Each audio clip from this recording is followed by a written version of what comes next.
83। এই সূরার অনেক ফজিলত আছে, কিন্তু ফজিলতগুলো বেশিরভাগ দুর্বল সনদের।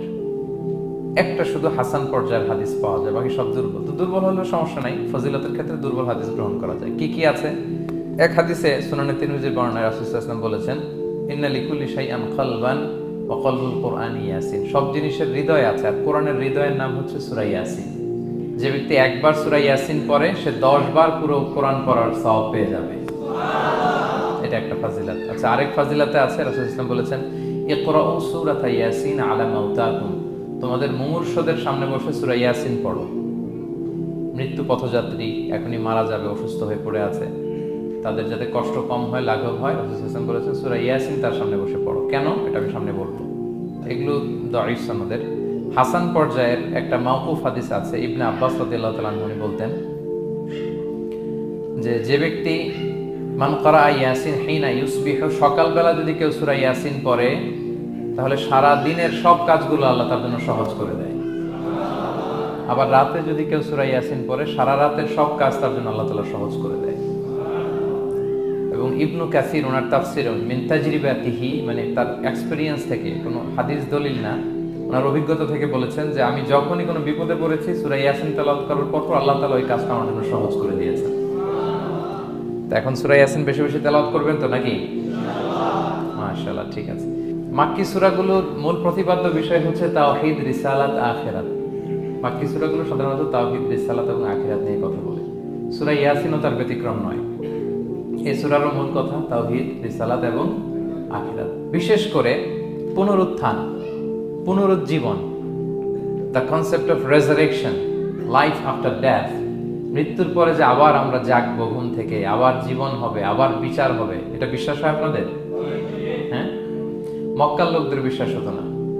তারা অবাক হয়ে শুনতো রাসূল সাল্লাল্লাহু আলাইহি ওয়াসাল্লামের কাছ থেকে যে বলে কি, আমরা মরে যাব, পচে যাব, গলে যাব, জীর্ণ শীর্ণ হয়ে যাব, আমাদের হাড্ডি খুঁজে পাওয়া যাবে না, অস্তিত্ব পাওয়া যাবে না, আবার আমরা নাকি জীবিত হব, আবার নাকি উঠবো, আবার বিচার, আবার কি কি বলে মুহাম্মদ। তারা মিলাতেই পারতো না এটা। এই জন্য তাদের কাছে দ্য কনসেপ্ট অফ আখিরা, life after death, specially the concept of রেসারেকশনটাকে ক্লিয়ার করার জন্য আল্লাহ তাআলা এই সূরাটা নাযিল করেছেন। তাহলে এই সূরার সেন্ট্রাল থিম, মূল প্রতিপাদ্য বিষয় হচ্ছে পুনরুজ্জীবন বা পুনরুত্থান, মানে আবার যে আমরা পুনরায় উঠবো। বিশ্বাস হয় আপনাদের? হ্যাঁ, এটা কিন্তু মহাসত্য, বিশ্বাস রাখতে হবে আমাদের যে না, মরে গেলে সাময়িক দেখা যায় পচে যায়, কিন্তু আবার আমরা উঠবো। এবং এজন্যই মুমূর্ষু ব্যক্তির সামনে সূরা ইয়াসিন পড়তে বলা হয়েছে। আপনি যখন সূরা ইয়াসিন পড়বেন, তার সামনে কাইন্ড অফ আপনি তাকে বোঝাতে যাচ্ছেন যে আপনি প্রকৃতপক্ষে মারা যাচ্ছেন না, এটা আপনার জীবনের পূর্ণ সমাপ্তি নয়, বরং এটা এই নশ্বর দুনিয়া থেকে আপনার অস্তিত্বের সাময়িক একটা বিদায়। কেউ যে মারা যাচ্ছে, আমার দাদা, আমার বাবা মারা যাচ্ছে, আমরা বিদায় দিচ্ছি, আজীবন হারাই ফেললাম নাকি তারে আমরা? কি সে কি আজীবনের জন্য মিসিং? সাময়িক একটা বিদায়, একটা শর্ট ব্রেক। ওনার অস্তিত্বের এই নশ্বর দুনিয়া থেকে ওনার অস্তিত্বের সাময়িক একটা বিদায়, কিন্তু পরবর্তী দুনিয়ায় তিনি কিন্তু আবার অনন্ত জীবন লাভ করবেন। তার মানে শারীরিক একটা মৃত্যু হচ্ছে, তার রুহের কোনো মৃত্যু নেই, হয় ইল্লিনে নয় সিজ্জিনে। ঠিক কিনা বলেন? আমাদের রুহগুলো কিন্তু মরে না, এটা আল্লাহর অর্ডারে ঢুকেছে, আল্লাহর অর্ডারে বের হয় ইল্লিনে নয় সিজ্জিনে। বিশ্বাসীদের রুহগুলো ইল্লিনে থাকে, আমাদের রুহগুলো যেন সেখানে থাকে, আমরা আল্লাহর কাছে কামনা করি, আমরা পড়ি আমিন। এজন্যই মৃত ব্যক্তিদেরকে আশাব্যঞ্জক করার জন্য এই সূরার মধ্যে যে কথাগুলো বোঝানো হচ্ছে যে আবার আপনি উঠবেন, আবার জীবিত হবেন, আবার আমরা মিলিত হব, বিচারের মুখোমুখি হব, আবার আমরা জান্নাতে একত্রিত হব, আমাদের গেট টুগেদার হবে, আমাদের রিট্রিট হবে। মানে মৃত্যুর মধ্যে আমরা আনন্দ খুঁজে বেড়াই নাকি? হ্যাঁ, মৃত্যু নিয়ে অনেকের কথা ভয়, কিন্তু আমরা তো মৃত্যুই একমাত্র ওয়ে যার মধ্য দিয়ে আমরা আমাদের রবের সাথে সাক্ষাতের গেটওয়ে। এটা আল্লাহর সাথে সাক্ষাতের প্রথম ধাপ হচ্ছে আপনাকে দুনিয়া ছাড়তে হবে, এছাড়া কি আল্লাহর সাক্ষাৎ পাওয়া যাবে? যাবে না। এজন্য মৃত ব্যক্তির সামনে আল্লাহর হাবিব সাল্লাল্লাহু আলাইহি ওয়াসাল্লাম রাহমাতুল লিল আলামিন মুহাম্মদ রাসূলুল্লাহ সাল্লাল্লাহু আলাইহি ওয়াসাল্লাম তিনি সূরা ইয়াসিন তেলাওয়াত করতে বলেছেন। তাহলে সেন্ট্রাল থিম ক্লিয়ার সবার কাছে না? এবার আসেন কিছু প্রাইম লেসন, কোর লেসন সূরা ইয়াসিন থেকে। আমি সম্ভবত গত বছর আমার ভেরিফাইড ফেসবুক পেজ থেকে আমি 4টা লাইভ সিরিজ করেছি 4 ঘন্টার সূরা ইয়াসিনের উপর। আপনারা শুনবেন এগুলো, খুবই ওয়েল ডকুমেন্টেড ম্যানারে একাডেমিক ওয়েতে আলোচনা করেছি। যাদের সময় আছে শুনবেন এই লাইভগুলো। তো আমি এখন শুধু সার নির্যাসটা প্রাইম লেসন বা কোর লেসনগুলো নিয়ে আসি।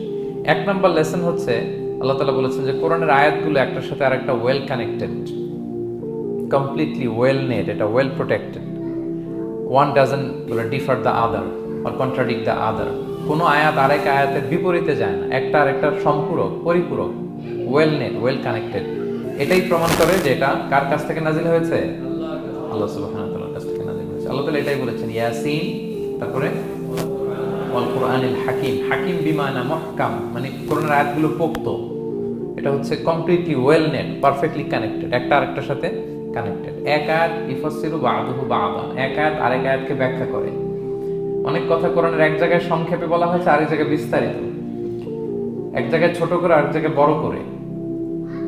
কোনো আয়াত আরেক আয়াতের সাথে কন্ট্রাডিক্ট করে না। আল্লাহ তাআলা বলছেন, আফালা ইয়াতাদাব্বারুনাল কুরআন ওয়ালাউ কানা মিন ইনদি গায়রিল্লাহি লাওয়াজাদু ফীহি ইখতিলাফান কাসীরা। তারা কি কোরআন নিয়ে গবেষণা করবে না? এই কোরআন যদি আল্লাহ ছাড়া অন্য কারো কাছ থেকে নাজিল হতো, তাহলে তারা কোরআনের মধ্যে অনেক বিরোধ দেখতে পেত, পরস্পর বিরোধ, অনেক বিরোধ দেখতে পেত। কিন্তু কোরআনের ভেতরে এই পুরো 30 পারায় কোথাও কি এক আয়াতের সাথে আরেক আয়াতের কন্ট্রাডিকশন আছে? কোনো বিরোধ আছে বলেন? না, এটা ওয়েল নেট, ওয়েল কানেক্টেড।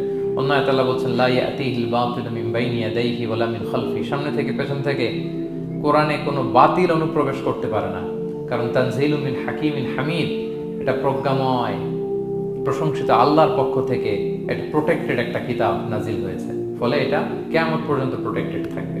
এক আয়াত আরেক আয়াতের ব্যাখ্যা করে দেয়, এটা হচ্ছে একটা ব্যাখ্যা। আবার আল কোরআনিল হাকিম মানে হচ্ছে বিজ্ঞানময় কোরআন। কোরআনের মধ্যে অনেক বিজ্ঞানের কথাও আছে। শুধু বিজ্ঞান নিয়ে কি আছে, প্রায় 1.5 ঘন্টার লেকচার আছে আমার। Scientific indications of the holy Quran, cosmic symbols, natural phenomena, cosmology, embryology, morphology, blah blah blah, অনেক কিছু। কিভাবে এই পানি উপরে যায়, ওয়াটার সাইকেল, হাইড্রোলজিক্যাল সাইকেল, বৃষ্টি হয়, সূর্য কিভাবে ডুবে ওঠে, চাঁদ, তারপর মহাবিস্ফোরণ, বিগ ব্যাং থেকে শুরু করে মায়ের পেটে বাচ্চার ভ্রূণ কিভাবে ডেভেলপ করে, যত কসমিক সিম্বল আছে কোরআনে, এটা নিয়ে আমার 1.5 ঘন্টার একটা কোরআনের সায়েন্টিফিক ইন্ডিকেশনাল লেকচার আছে। তো সেদিকে আমি যাব না। তো আল কোরআনুল হাকিমের 2টা ব্যাখ্যা হয়। এক হচ্ছে মুহকাম, মানে কোরআনের আয়াতগুলো প্রোটেক্টেড, কানেক্টেড। আরেকটা হচ্ছে কোরআনের আয়াতগুলো বিজ্ঞানসম্মত, বিজ্ঞানের সাথেও কন্ট্রাডিকশন করে না। কিছু যদি অমিল থাকে, বিজ্ঞানের অপেক্ষা করা উচিত। বিজ্ঞান সামনে আরো শিখবে, আরো জানবে, আরো ডেভেলপ হবে, তখন বারবার বিজ্ঞানের মাথা কোরআনের দিকে নিচু হয়ে আসবে। ঠিক কিনা বলেন? যত দিন যায় সহজ হয় কোরআন বোঝা আমাদের জন্য। বিজ্ঞানের আবিষ্কারের কারণে কোরআন বোঝা সহজ হয় এবং মিলে যাচ্ছে সবকিছু। তাহলে এটা হচ্ছে 1 নম্বর লেসন সূরা ইয়াসিন থেকে, যে কোরআনের সব ভার্সেস গুলা আর পারফেক্টলি কানেক্টেড, ইন্টারকানেক্টেড। 1 নম্বর। 2 নম্বর হচ্ছে সূরা ইয়াসিনের 10 নম্বর আয়াতে আল্লাহ তাআলা বলেছেন, ওয়াসাওয়াউন আলাইহিম আনযারতাহুম আম লাম তুনজিরহুম লা ইউমিনুন। হে নবী, আপনি তাদেরকে ওয়ার্নিং দেন আর না দেন, সমান সমান, কাজ হবে না। এর কারণ হচ্ছে, জেনে বুঝে যদি কেউ সত্যকে প্রত্যাখ্যান করে, তার অন্তরে আল্লাহ মোহর মেরে দেন। জেনে বুঝে সত্যকে প্রত্যাখ্যান করলে, আমি বুঝি নাই, আমি শুনি নাই, আমি জানি নাই, এটা আল্লাহ মাফ করবে। আমি কনভিন্স হই না, এজন্য মানতেছি না, কিন্তু আমি জানি এটা সত্য, এরপরেও যদি সত্যটা গ্রহণ না করি, তাহলে কার মুক্তি আছে বলেন তো? না, তাহলে মুক্তি নেই।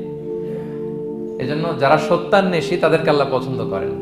ভুল করে না এরকম কোনো মানুষ নাই পৃথিবীতে। সবাই আমরা ভুল করি, সবার ভুল হয়, এটাতে কোনো অসুবিধা নেই। কিন্তু জেনে আমি সত্যকে মানবো না, এটা আল্লাহ কখনো মেনে নেয় না। অন্য আয়াতে সূরা বাকারা আল্লাহ বলছেন, খতামাল্লাহু আলা কুলুবিহিম ওয়া আলা সামঈহিম ওয়া আলা আবসারিহিম গিশাওয়া ওয়া লাহুম আযাবুন আযীম। যারা জেনে বুঝে সত্যকে মানে না, নেগলেক্ট করে, তাদের অন্তরে আল্লাহ সিল গালা মেরে দিয়েছেন, কর্ণকুহরে ছিপি ঢুকিয়ে দিয়েছেন, চোখের সামনে পর্দা, আর কিছু দেখে না। কারণ ওরা সত্যটা মানতে চায়, নিয়তি করে ফেলছে যে আমি মানবো না। কেউ যদি নিয়ত করে ফেলে যে আমি বুঝবো না, যত বুঝাক তারে বোঝানো যাবে। আমরা বাংলা একটা কথা বলি না, যে ঘুমিয়ে থাকলে তাকে জাগানো সহজ, কিন্তু ঘুমের ভান ধরে আছে, ওরা তো ধাক্কা মারতেছি, টানতেছি, ওকে উঠবে ঘুম থেকে না।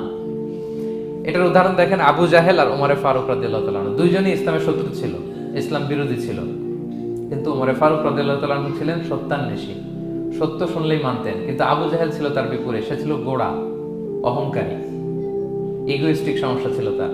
সে জানতো যে আল্লাহর হাবিব সাল্লাল্লাহু আলাইহি ওয়াসাল্লাম আল্লাহর পক্ষ থেকে নাজিল হওয়া আসা একজন রাসূল, কোরআন আল্লাহর পক্ষ থেকে নাজিল হওয়া একটা কিতাব, জানার পরেও সে মানে নাই। ফলে তার নসিবে হেদায়েত জোটে নাই। কিন্তু উমর ফারুক রাদিয়াল্লাহু তাআলা কিছুদিন পরেই উনি শাহাদা পড়ে ফেলছেন, এবং রাসূল সাল্লাল্লাহু আলাইহি ওয়াসাল্লাম দোয়া করেছিলেন যে আল্লাহ আল্লাহুম্মা আইজ্জাল ইসলাম বি আহাব্বি হাদাইনি রাজুলাইনি ইনদাক। আল্লাহ, দুজন লোকের যাকে তোমার ভালো লাগে তাদের একজনকে ইসলামের ছায়া তলে এনে তুমি ইসলামটাকে শক্তিশালী করো। একজন হচ্ছে আবু জাহাল আর একজন হচ্ছে ওমর। আল্লাহ তাআলা কার জন্য দোয়াটা কবুল করেছেন বলেন তো? ওমর ফারুকের জন্য। কারণ ওনার হৃদয়টা সাদা ছিল, সাদা মনের মানুষ, কলবে সালিম। সত্য যেখানে ওইটাই উনি গ্রহণ করতেন, সত্যের সামনে দুর্বল ছিলেন। আর আবু জাহেল জেনে বুঝে সত্যকে প্রত্যাখ্যান করেছে। সো 2 নাম্বার শিক্ষাটা আমরা যেটা পেলাম, যে জেনে বুঝে সত্য প্রত্যাখ্যান করলে আল্লাহ তার জন্য হেদায়েত বরাদ্দ রাখেন না। এজন্য আমরা আমাদের বাকি জীবনটুকু আমরা এই মেন্টালিটি, মাইন্ডসেট যেন আমাদের থাকে যে সত্য দেখলেই আমরা মানব, যেখানেই সত্য ওইটাই আমি গ্রহণ করব। কি বলেন? এটা যদি আমার বিরুদ্ধে যায়, আমার দলের বিরুদ্ধে গেলে, বাবার বিরুদ্ধে গেলে, মানতেই হবে আমাকে। সত্য যেখানে আছে ওখানেই আমাদেরকে ছুটে যেতে হবে। দুটো চলে গেল। 3 নাম্বার হচ্ছে, আমরা পৃথিবীতে যা করি আমরা অনেক সময় মনে করি যে দরজা বন্ধ করে দিলে, সুইচটা অফ করে দিলে আর বুঝি কেউ দেখে না। তা আসলে আমরা আসমানি বিশেষ নজরদারির ভেতরে আছি, এটা আমরা ভুলে যাই। যে সবার চোখ ফাঁকি দেয়া গেল, একজনের চোখ ফাঁকি দেয়া যায় না। তিনি কে বলেন তো? লা তুদরিকুল আবসার ওয়া হুয়া ইউদরিকুল আবসার ওয়া হুয়াল লাতীফুল খাবীর। কেউ তারে দেখে না কিন্তু তিনি সবাইকে দেখে। কোন চোখ তাকে দেখে না কিন্তু তিনি সব চোখগুলোকে দেখে। তাহলে 3 নম্বর লেসন হচ্ছে, everything is recorded in a well documented man. আমরা যা বলি, যা করি, যা লিখি, সবকিছু রেকর্ড করা হচ্ছে। কিন্তু সেদিন আপনি দেখবেন, ভালো করলেও দেখবেন, খারাপ করলেও আপনি দেখবেন। তাহলে সবকিছু লিপিবদ্ধ হচ্ছে, সংরক্ষিত হচ্ছে। এটা আল্লাহ কোথায় বলেছেন? সূরা ইয়াসিনের 12 নম্বর আয়াত। আল্লাহ বলেন, নাকতুবু মা কদ্দামু ওয়া আসারহুম। তারা যা আমল করেছে আমি লিখে রাখি। ওয়া আসারহুম, এবং যা তারা দুনিয়ার জন্য রেখে গিয়েছে তাও লিখে রাখি। মানে এনি অ্যাকশন দে লেফট বিহাইন্ড, এনি ইফেক্ট দে লেফট বিহাইন্ড। এটা সাদাকায়ে জারিয়া বা গুনায়ে জারিয়া। সাদাকায়ে জারিয়া হচ্ছে আপনি একটা ভালো কাজ করছেন, ধরেন যে দ্বীনি জ্ঞান শিক্ষা দিয়েছেন। আমি সূরা ফাতিহা শিক্ষা দিলাম আপনাদেরকে, তো আপনারা এটা দিয়ে আজীবন নামাজ পড়তেছেন, আপনার সওয়াব তো আপনি পাবেনই, কিন্তু ওই যে আমি শিক্ষা দিলাম একটা পার্সেন্টেজ সওয়াব আজীবন আমার আমলনামে আসবে। শুধু তাই না, আপনি যে আবার আরেকজনকে সূরা ফাতিহা শিক্ষা দিবেন, সে তার পরবর্তী নেক্সট জেনারেশনকে সূরা ফাতিহা, এইভাবে কিয়ামত পর্যন্ত এই চেইন ধরে সূরা ফাতিহা যত লোক শিখবে তারা তাদের সওয়াব ঠিকই পাবে, কিন্তু তার একটা পার্সেন্টেজ সওয়াব আল্লাহ তাআলা আমার আমলনামায় দিয়ে দিবে। এটাকে বলে আসার। ওয়া নাকতুবু মা কদ্দামু, নিজে যে আমল করলাম আল্লাহ বলে এটাও লিখে রাখছি। ওয়া আসারহুম, any effect you left behind in this দুনিয়া, যেটা আপনি রেখে গেছেন এটাও আল্লাহ লিখে রাখবে। এবং ওয়াকুল্লা শাইইন আহসাইনাহু ফি ইমামিন মুবিন। আল্লাহ বলেন সবকিছু একটা নথির ভেতরে নথিবদ্ধ করে। নথি চিনেন তো না? ডায়েরি, তারপর আমাদের বাংলাদেশে তো যে আগে হাল খাতা করতো না, টালি খাতা বিশাল বড় বড় এখন আছে কিনা, বিশেষ করে মুদির দোকানে দেখা যায় বড় মোটা মোটা ধপাস করে সে টেবিলের উপর ফেলে, তারপর আপনার নাম দেখে বের করে আপনার কত বাকি, কত দিতে হবে। এই যে টালি খাতা, এই নথি করে রাখছে আল্লাহ তাআলা আমাদের সবকিছু যা করলাম, যেটার ইফেক্ট দুনিয়াতে আমি রেখে গেলাম। এবং অন্য আয়াতে আল্লাহ তাআলা বলছেন, মা ইয়ালফিযু মিন কাওলিন ইল্লা লাদাইহি রাকীবুন আতীদ। আমি মুখ দিয়ে যা উচ্চারণ করি সব আল্লাহ তাআলা একজন পর্যবেক্ষক ফেরেশতার মাধ্যমে তুলে রাখেন, সব আপনি দেখতে পাবেন। শুধু তাই না, এখানে একটা স্পেশাল লকেট রেখেছেন আল্লাহ। আল্লাহ বলেন, ওয়াকুল্লা ইনসানিন আলজামনাহু তায়রাহু ফি উনুকিহি ওয়া নুখরিজু লাহু ইয়াওমাল কিয়ামাতি কিতাবান ইয়ালকাহু মানশুরা। প্রত্যেকের গ্রীবালগ্নে আমি একটা স্পেশাল সিম কার্ডের মতো রেখেছি, যা বলো এখানে রেকর্ড হয়ে আছে। কিয়ামতের দিন আমি সব বের করে দিব। তাহলে পালানোর জায়গা আছে? That means we are under surveillance, 24/7 আল্লাহ তাআলা মনিটর করছেন। এবং এই বিশেষ আসমানি নজরদারি থেকে আমরা কেউই মুক্ত না। তাইলে লাইট বন্ধ করে দিলেন, দরজা আটকায় দিলেন, কেউ দেখে না, না? কেউ যেটা দেখে না সেটা দেখেন কে? আচ্ছা, 3টা জেনে গেলেন। 4 নম্বরে হচ্ছে, পৃথিবীতে সব নবীরা এক মিশন এবং ভিশন নিয়ে এসেছে। সব নবীরা লা ইলাহার দাওয়াত দিয়েছে, তাই না? এক আল্লাহর দাওয়াত দিয়েছে। আচ্ছা, কখন কি এমন হয়েছে কোন নবী এসে বলছে যে আল্লাহ একজন, আবার আরেক নবী এসে বলছে না আল্লাহ 2-3 জন হইতে পারে? হ্যাঁ, বলছে? কোন নবী এসে বলেছে মৃত্যুর পর এক জীবন আছে, হিসেব দিতে হবে, পাই টু পাই হিসেব হবে? আরেকজন বলছে না, এরকম নাও থাকতে পারে। এরকম এক নবী এক কথা, আরেক নবী আরেক কথা হয়েছে? এগুলো নবীদের মধ্যে, কবিদের মধ্যে হয়। এক কবি এক কথা বলে, আরেক কবি, এক দার্শনিক এক কথা বলে, আরেক দার্শনিক আরেক কথা, এক রাজনীতিবিদ এক কথা, আরেক রাজনীতিবিদ আরেক। এদের মধ্যে ধাক্কাধাক্কি হয়, কিন্তু নবীদের মধ্যে কথার মধ্যে এগুলো আছে? কারণ তারা মন গড়া কথা বলে না। ওমা ইয়ানতিকু আনিল হাওয়া ইন হুয়া ইল্লা ওয়াহয়ু ইউহা। তাদের কথা আসে একটা হেডকোয়ার্টার থেকে। হেডকোয়ার্টারটা কার? আসমানি রেভেলেশনের বেসিসে ওনারা কথা বলেন। মন গড়া কোনো নবী কোনো কথা বলেন না। তাহলে 4 নম্বর শিক্ষা হচ্ছে সব নবীর মিশন ভিশন এক। এজন্য তাদের মধ্যে একটা কোঅপারেশন ছিল। সূরা ইয়াসিনে চমৎকার একটা ঘটনা আছে। একটা জনপদের নাম উল্লেখ করা হয়নি, কিন্তু কোন কোন মুফাসসির বলেছেন এটা তুরস্কের আন্তাকিয়া জনপদে আল্লাহ একটা কাজে, দাওয়াতি কাজে 2 জন নবীকে পাঠালেন। কয়জন? কাজ একটা, কিন্তু কয়জন? এরকম সাধারণত অন্য নবীদের ক্ষেত্রে হয় না, কোরআনে পাওয়া যায় না যে এক কাজে এক জায়গায় 2 নবী, এরকম হয় না।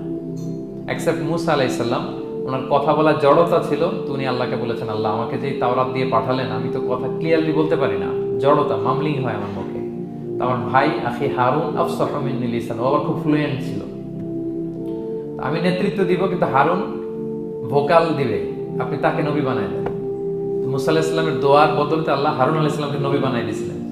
2 ভাই মিলে ফেরাউনের কাছে দাওয়াতি কাজ করেছে। কিন্তু এছাড়া আর এরকম দেখা যায় না যে এক এলাকায় এক কাজে 2 জন নবী, না। এইখানে দেখা গিয়েছে আন্তাকিয়া জনপদে আল্লাহ এক মিশনে কয়জন নবী পাঠিয়েছেন? আচ্ছা, কিছুদিন পরে আরো একজন, তাহলে হইলো কয়জন? এক কাজে এক জনপদে এক এলাকায় মোট 3 জন নবী, কিন্তু এদের মধ্যে কোনো মারামারি নেই। আমাদের দায়ীদের অবস্থা দেখেন তো বাংলাদেশে, মাশাআল্লাহ। আমাদের প্রত্যেক দায়ীদের একই মিশন না? একই মিশন, একই ভিশন, একই লক্ষ্য, একই ডেস্টিনেশন, কিন্তু কত বিভেদ, কত বিরোধ দেখেন। আল্লাহ তাআলা সূরা ইয়াসিনের 14 নম্বর আয়াতে বলছেন, ইদ আরসালনা ইলাইহিম মুসনাইন, প্রথম 2 জন নবী পাঠালাম একটা মিশনে, ফাআজ্জাজনা বিসালিস, এবং 3য় জন দিয়ে আরো এদেরকে মজবুত করলাম, ফাকালু ইন্না ইলাইকুম মুরসালুন, তারা যে 3 জন একই কথা বলল যে আমরা রাসূল হয়ে এসেছি। তাহলে দেখেন নবীদের মধ্যে পারস্পরিক শ্রদ্ধাবোধ ছিল। বড় নবী, ছোট নবী, প্রধান বক্তা, দ্বিতীয় বক্তা, তৃতীয়, এগুলো ছিল না। এই 3 নবীর মধ্যে প্রধান নবী, দ্বিতীয় নবী, তৃতীয় নবী আছে নাকি? না। 3 জন একই মিশনে, একই ভিশনে, কোঅপারেশনে তারা এগিয়ে গিয়েছে। তো দেখেন আমরা যারা কোরআনের দায়ী, আমরা তো নবীদের কাজটাই করি, ফলে আমাদের মধ্যে এই কোঅপারেশন থাকতে হবে, এই রেসপেক্ট থাকতে হবে। আমি ব্যক্তিগতভাবে খুবই লজ্জিত যে আমাদের এই দাওয়া অঙ্গনটাকে আমরা কলুষিত করে ফেলেছি। আমরা অন্য আলেমকে, অন্য দায়ীকে তুচ্ছ করা, তাচ্ছিল্য করা, ছোট করা, হেয় করা, তাকে বাতিল করা, নাকচ করা, এরকম আমরা করে থাকি। আমি একাই ইসলামের মুখপাত্র, আমি যা বলবো এটাই, এটা ঠিকাদারি আমার কাছে, এরকম একটা মেন্টালিটি আছে না? এটা নবীদের মাইন্ডসেট এরকম ছিল না। ওনারা কোঅপারেশনে, কোলাবোরেশনে কাজ করতেন, পার্টনারশিপে, একে অপরের প্রতি রেসপেক্ট। কোন নবী আরেক নবীর বিসৎকার করে নাই, কিন্তু আমরা এক দায়ী আরেক দায়ীকে কাফের বলতেও তো আমরা দ্বিধাবোধ করি না, কি বলেন? আল্লাহ তাআলা আমাদের বোঝার তৌফিক দান করুন। 5 নাম্বার, নবীদের কাজ হচ্ছে আল বালাগুল মুবিন, ক্লিয়ার কমিউনিকেশন, শুধু পৌঁছে দেয়া, বাণীবাহকের কাজ করা। আল্লাহ তাআলা বলছেন, ওমা আলাইনা ইল্লাল বালাগুল মুবিন। ওই 3 জন নবী যখন বুঝালেন, তারা এলাকাবাসী মানে না, রিজেক্ট করলো, কিন্তু তারা বললো যে আমাদের কাজ হচ্ছে পৌঁছে দেওয়া, মানবা কি মানবো না এটা তোমাদের কাজ। আমাদের কাজ কি? আল বালাগুল মুবিন, কোরআনিক টার্মিনোলজি, মানে হচ্ছে ক্লিয়ার কমিউনিকেশন, আমাদের কাজ পৌঁছে দেওয়া, এর বেশি কিছু না। আমরা অনেক সময় একটু জবরদস্তি করতে চাই, জোরাজুরি করতে চাই, এই নামাজ পড়ো না কেন, তাকে জোরাজুরি করা, দাঁড়িয়ে রাখো না, জোরাজুরিতে বেশি কাজ হয় না। আপনি পাওয়ারফুল মেসেজ দিবেন, ইনফ্লুয়েন্স করবেন, এতেই আল্লাহ হেদায়েত দিবে। কারণ হেদায়েতটা নিয়ন্ত্রণ করেন একমাত্র কে? আর কারো হাত নেই, এমনকি নবীরও না। কোন নবীও চাইলে কাউকে হেদায়েত দিতে পারে? আল্লাহর হাবিব সাল্লাল্লাহু আলাইহি ওয়াসাল্লাম মক্কায় মক্কাবাসীদের পেছনে ঘুরতে ঘুরতে পেরেশান। উনি তো রহমতের নবী, উনি ভাবতেছিলেন হায়রে একটু যদি আমার কথা মানতো তাইলেই তো জাহান্নাম থেকে বেঁচে যায়, আর একটু দাওয়াত দেই, সকালে দেই, দুপুরে দেই, বিকেলে দেই, রাতে দেই। তাদের পেছনে ঘুরতে ঘুরতে রাসূল সাল্লাল্লাহু আলাইহি ওয়াসাল্লাম পেরেশান হয়ে যেতেন। আল্লাহ তাআলা সূরা কাহফে আয়াত নাযিল করলেন, ফালা আল্লাকা বাকিউন নাফসাকা আলা আসারিহিম ইল্লাম ইউমিনু বিহাদাল হাদিস আসাফা। নবী, ওরা যদি শুনতে না চায়, আপনি তো ওদের পেছনে ঘুরতে ঘুরতে পাগল হয়ে যাচ্ছেন বোধহয়, না রেখে দেন, মানলে মানুক, না মানলে নাই। হেদায়েত দেওয়ার মালিক হচ্ছে আমি। ফাযাক্কির ইন্নামা আনতা মুযাক্কির, আপনি শুধু স্মরণ করিয়ে দেন, উপদেশ দেন। লাস্তা আলাইহিম বিমুসাইতির, আপনি বল প্রয়োগ করতে আসেন, আপনাকে দারোগা বানাই পাঠাইনি আমি, আপনি শুধু পৌঁছে দিবেন। এমনকি রাসূল সাল্লাল্লাহু আলাইহি ওয়াসাল্লাম ওনার চাচা আবু তালেবের হেদায়েতের জন্য অনেক ট্রাই করেছেন, কিন্তু হেদায়েত নসিব হয়েছে বলেন? কারণ ইন্নাকা লা তাহদি মান আহবাবতা ওয়ালাকিন্নাল্লাহ ইয়াহদি মান ইয়াশা। নবী আপনি যাকে চান তাকে হেদায়েত দিতে পারবেন না। তাহলে আমাদের যারা দাঈ, আমাদের কাজ কি? পৌঁছে দেওয়া। বলেন তো কাজ কি? পৌঁছে দেওয়া। নাকি বল প্রয়োগ করা, জোরাজুরি করা? মাশাআল্লাহ। 7 নাম্বার লেসন হচ্ছে এই পৃথিবীর সবকিছু আইন মানে কার? বলেন তো আল্লাহর। ইচ্ছায় অনিচ্ছায় সবকিছু আল্লাহর আইন মানে, আমরা ছাড়া শুধু। আকাশ, জমিন, বাতাস, বৃষ্টি, মেঘমালা, পাহাড়, সাগর, নদী, সূর্য, চন্দ্র সব আইন মানে কার? আল্লাহর আইন মানে। সে কথা আল্লাহ বলছেন ওয়াশ-শামসু তাজরি লিমুস্তাকাররিল লাহা। আমি সূর্যের জন্য একটা গতিপথ দিয়েছি, কক্ষপথ, অক্ষপথ, সে ওইদিকেই ঘুরে, ওরে ঘুরতে বলছে ও ঘুরে, এর কোনো ব্যত্যয় নাই। যালিকা তাকদীরুল আজিজিল আলিম, এটা আমি আল্লাহ ফিক্স করে দিয়েছি। ওয়াল কামারা কাদ্দারনাহু মানাজিলা হাত্তা আদা কাল উরজুনিল কাদিম। আর চাঁদকে আমি 30টা মঞ্জিল দিয়েছি। দেখবেন চাঁদ কিন্তু এক জায়গায় উদিত হয় না, 30 দিনে 30 জায়গায়, পুরো মাস ব্যাপী দিক থেকে ওদিকে শুধু ঘুরে। এটা আল্লাহ ফিক্স করে দিয়েছে, এটা ওর বিধান। আমাদের জন্য কোরআন বিধান হিসেবে দিয়েছে, আমরা মানি না, কিন্তু প্রত্যেক প্রাণীর জন্য, সৃষ্টির জন্য যে বিধান আল্লাহ ফিক্স করেছেন ওরা ওইটাই মানে, এর একটু অ্যাকচুয়াল পরিমাণ টান ব্যয় করে না। সুবহানাল্লাহ, সুবহানাল্লাহ। সো জগতের সবকিছু আল্লাহর দেয়া বিধান মেনে চলে, কারণ গোটা জগৎটাই তো তার। গোটা জগৎটা কার বলেন? ফলে আইনও চলবে তার। আমরা যেন আল্লাহর সবগুলো আইন মেনে চলি। 8 নাম্বার হচ্ছে এই যে আমরা জান্নাতের কথা শুনি, কিয়ামতের কথা শুনি, আখিরাতের কথা শুনি, একদিন আমরা এটা চাক্ষুষ দেখতে পাবো, তখন আমাদের এই বিশ্বাসটা আরো প্রগাঢ় হবে। মৃত্যুর পরে যে আমাদের লম্বা ঘুম, এই আমাদের নিদ্রা ভঙ্গ যেদিন হবে, সেদিন আমরা সব দেখতে পাবো, চাক্ষুষ কিয়ামতের সবকিছু। সেটা আল্লাহ তাআলা বলছেন নুফিখা ফিস সূরি ফাইদাহুম মিনাল আজদাসি ইলা রাব্বিহিম ইয়ানসিলুন। ইসরাফিলের সিংহার ফুৎকারে সেদিন সব মানুষ জেগে উঠবে। আপনারা ইসরাফিল আলাইহিস সালামের নাম শুনেছেন? কে উনি? একজন ফেরেশতা। উনি বড় একটা সিংহায় ফুৎকার দিবেন। সৃষ্টির পর থেকে আল্লাহ ওনাকে একটা কাজের জন্য অ্যাসাইন করেছেন, শুধু ফু দিবে 3টা। কয়টা? আর কোনো কাজ আছে? That's it, that's it. শুধু 3টা ফু দিবে, 3 বারে। ঠিক যে মুহূর্তে আপনারা এখন কথা শুনছেন, এই মুহূর্তে উনি ওই ট্রাম্পিট সিংহা নিয়ে আরশের দিকে তাকায় আছে। কখন আল্লাহর আদেশ আসে, 1 সেকেন্ডও যেন দেরি না, চোখের পলক যাতে দেরি না হয়ে যায়, তাকিয়ে আছেন উনি। ফুৎকার দিবে তো কবর থেকে মানুষগুলো উঠবে। মিনহা খালাকনাকুম ওয়া ফিহা নুঈদুকুম ওয়া মিনহা নুখরিজুকুম তারাতান উখরা। এই কথাই আল্লাহ এই সূরাতে বলেছেন। তো মানুষ যখন উঠবে, কারো ঘুম হবে 50 বছর, কারো 500 বছর, কারো 5000 বছর, কারো 5 লক্ষ বছর। পৃথিবীতে প্রথম নিহত হয়েছে কে জানেন? হাবিল। আদম আলাইহিস সালামের ছেলে হাবিল পৃথিবীর প্রথম মারা গেছে। সে, তার ঘুমটা কত লম্বা বলেন তো? সে কত হাজার বছর, লক্ষ বছর বেচারা ঘুমাচ্ছে, হ্যাঁ, তার কবরে।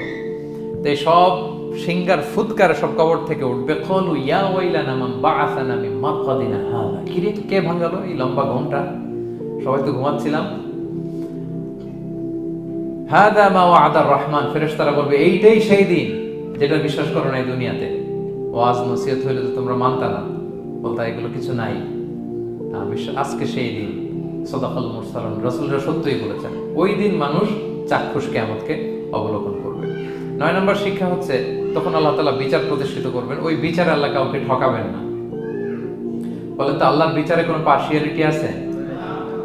কোনো ঘুষ দেওয়ার সিস্টেম, স্বজনপ্রীতি আছে না। এই কথা আল্লাহ বলেছেন সূরা ইয়াসিনের 54 নম্বর আয়াতে, ফালিয়াউমা লা তুযলামু নাফসুন শাই। কোনো জুলুম হবে না। ওয়া তুজজাউনা ইল্লা মা কুনতুম তা'মালুন। যে যা করেছে ওইটারই প্রতিদান পাবে। এমন না যে আপনি করছিলেন খুব ভালো কিন্তু আপনি পান নাই, এটা হবে না।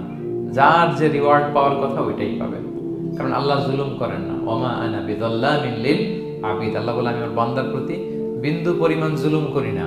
ওয়া নাদউল মাওয়াজিনাল কিসতা লিয়াউমিল কিয়ামা ফালা তুযলামু নাফসুন শাইআ। সেদিন আমি ন্যায় বিচারের মানদণ্ড স্থাপন করব, ওখানে একটা চুল ফেললেও এটা ওজন নাই। ফামান ইয়ামাল মিসকালা যাররাতিন খায়রান ইয়ারা ওয়া মান ইয়ামাল মিসকালা যাররাতিন শাররান ইয়ারা। অনুপরিমাণ ভালো করলে ভালো পাবেন। এই যে সে লিল্লাহি তাকবীর বলছে, সওয়াব হইছে না? সে ওই দিন আমলনামায় দেখবে কি রে, অমুক এক মাহফিলের মধ্যে আমি লিল্লাহি তাকবীর বলছিলাম, এইটার এতগুলা সওয়াব। তারপরে যে আপনারা আল্লাহু আকবার বলছেন, এতে সওয়াব হইছে না? এরকম ছোট্ট ছোট্ট প্রতি মুহূর্তে একজন রাস্তা চেনে না, রাস্তা দেখাই দিলেন। একজন একটা ভালো উপদেশ দিলেন।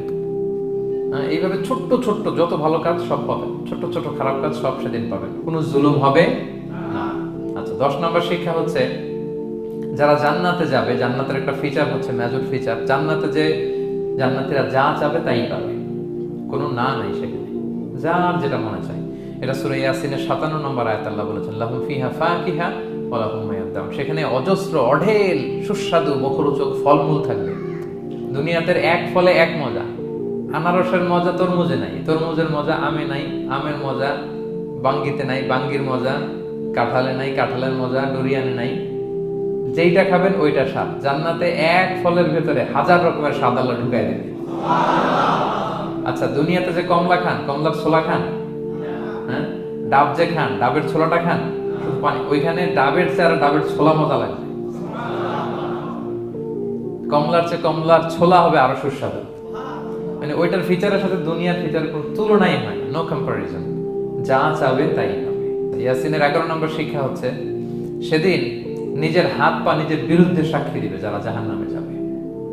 কারণ জাহান্নামীরা বলবে না আল্লাহ করি নাই, তোমার ফেরেশতারা ভুলে লিখছে, আল্লাহ আরেকজনের আমলনামা আমারে দিয়ে দিছে, এই অনেক ধরনের অজুহাত। তখন আল্লাহ তাআলা তার মুখটাকে সিলগালা করে দিবেন। ফাল ইয়াউমা নাখতিমু আলা আফওয়াহিহিম ওয়া তুকাল্লিমুনা আইদিহিম ওয়া তাশহাদু আরজুলুহুম বিমা কানু ইয়াকসিবুন। আল্লাহ বলে তোমার মুখ আমি সিলগালা করে দিলাম, হাত কথা বলবে, তখন পা সাক্ষী দিবে কোথায় যে এই পাপটা করছেন। আপনি অবাক হবেন, কি রে, এই হাতে তো কত আংটি পরলাম, এরপর কত লোশন মাখলাম, হ্যাঁ, কত সুন্দর বডি ওয়াশ দিয়ে হাতটাকে ক্লিন রাখলাম, তারপর হাতের মধ্যে গ্লাভস পরলাম, হাত পা কত যত্ন আমি নিলাম। এই হাত পা আমার বিরুদ্ধে কথা বলে রাগে মানুষ বলবে ওয়াকালু লিজুলুদিহিম লিমা শাহিদতুম আলাইনা, কি রে আমার বিরুদ্ধে কথা বলিস কেন? তো হাত পা বলবে ক্বালু আনতাকানাল্লাহ আল্লাযী আনতাকা কুল্লা শাই। ওই আল্লাহ আজকে আমাকে কথা বলার সুযোগ দিয়েছে, যে আল্লাহ চাইলে যে কাউকে, যে কোনো সৃষ্টিকে কথা বলার সুযোগ দিয়ে থাকে। পাথরকে আল্লাহ জবান দিতে পারে, দিয়েছেন। রাসূল সাল্লাল্লাহু আলাইহি ওয়াসাল্লাম মক্কার শিয়াবের মধ্য দিয়ে যখন হাঁটতেন, অনেক পাথর রাসূল সাল্লাল্লাহু আলাইহি ওয়াসাল্লামকে সালাম দিয়ে বলেছেন, আসসালামু আলাইকা ইয়া নবী আল্লাহ, হে আল্লাহর নবী আপনাকে সালাম। কে দিয়েছে সালাম? পাথর। মরা খেজুর গাছ কেঁদে উঠেছে নবীর জন্য, তার মানে এগুলোর ভিতরে প্রাণের সঞ্চার করেছেন কে? আল্লাহ। সেদিন হাতের ভেতরে আল্লাহ তাআলা কথার শক্তি দিবেন। আপনার হাত আপনার বিরুদ্ধে, পা বিরুদ্ধে, আপনার বডি আপনার বিরুদ্ধে সাক্ষী দিবে। সো খবরদার, অতটুকু পাপ করি যতটুকু পাপের শাস্তি বহনের ক্ষমতা আমার আছে, একটু হিসাব মিলিয়ে নিই আমরা। 12 নম্বর লেসন হচ্ছে যে আমরা শক্তিশালী হই, ছোট থেকে বড় হই, এরপরে আবার দুর্বল হয়ে যায়। আল্লাহ বলেন ওয়ামান নুআম্মিরহু নুনাক্কিসু ফিল খালকি আফালা ইয়াকিলুন। আমি যখন কারো বয়স বাড়িয়ে দেই তাকে আবার দুর্বল করে দেই। এটাই জীবন চক্র।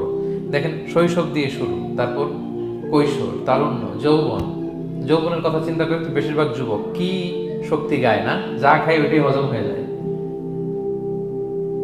ওভারটাইম করতে পারি, লাগাতার কাজ করতে পারি, মানে অনেক ক্যাপাসিটি। কিন্তু সেই আপনি যখন 60, 70, 80-তে যাবেন আর করা যায় না, তখন একটা লাঠি লাগে। কি লাগে? আরো বাড়লে 90 যখন হয়ে যায়, 100, তখন যে ছোট বাচ্চারা ওরা যা বলতেছে এরকম, ওরা যেরকম বোঝে না ওইরকম বোঝে না। বাচ্চাদেরকে এদিকে খাবার দিলে দেখবেন যে এদিক দিয়ে করতেছে, মুছে দিতে। ওই মুরব্বীরও এরকম, বাচ্চাদের প্যাম্পাস পরানো লাগে, যেখানে রাখে পেশাব পায়খানা, মুরব্বীরাও এরকম 90, 80, এদেরও পরানো লাগে, এদেরও আর কন্ট্রোলটা থাকে না। তাহলে দেখেন, this is our life cycle. এভাবেই তারুণ্য, যৌবন, প্রৌঢ়ত্ব, এরপর আবার বার্ধক্য। আল্লাহ বলে এরপরও তোমরা বুঝবা না? এটা আল্লাহ বুঝাতে চাইলেন যে আল্লাহ এক দেহে এত রূপ আনতে পারে, সে আল্লাহকে আবার তোমাদেরকে জীবিত করতে সক্ষম না? কারণ এই সূরার মূল কথা হচ্ছে পুনরুজ্জীবন, রেসারেকশন। আল্লাহ বারবার ঘুরিয়ে ফিরিয়ে নানা আয়াত দিয়ে বুঝাতে চাচ্ছেন যে আমি তোমাদেরকে আবার পুনরায় জীবিত করতে পারি। তো যে আল্লাহ এত কিছু করতে পারে, সে আবার আমাদেরকে জীবিত করতে পারে না? বলেন। আচ্ছা, 13 নম্বর শিক্ষা হচ্ছে অতীত ভুলে যাওয়া। এটা আমাদের জীবনের জন্য অনেক বড় বোকামি।